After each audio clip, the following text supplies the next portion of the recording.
হঠাৎ এখানে? হঠাৎ না, মাঝে মধ্যেই আসা হয়। তা তুমি কেমন আছো? আছি ভালো। তুমি? এই চলছে, কাজ, ব্যস্ততা সবই আছে, শুধু কিছু মানুষ থাকে না। আমরা তখন খুব তাড়াহুড়ো করতাম, তাই না? ভবিষ্যৎ নিয়ে খুব বেশি ভাবতাম।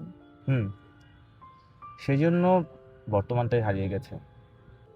তুমি কি কখনো আমাকে মিস করেছো? প্রতিদিন না, কিন্তু কিছু কিছু বিকেলে খুব করে মিস করেছি তোমায়। আমি তো ভেবেছিলাম তুমি এখনো রাগ করো। রাগ না, শুধুই আফসোস। আবার যদি এখন কথা বলি, ভয় লাগবে না তো? ভয় থাকুক, কিন্তু এবার যেন হারিয়ে না যাই।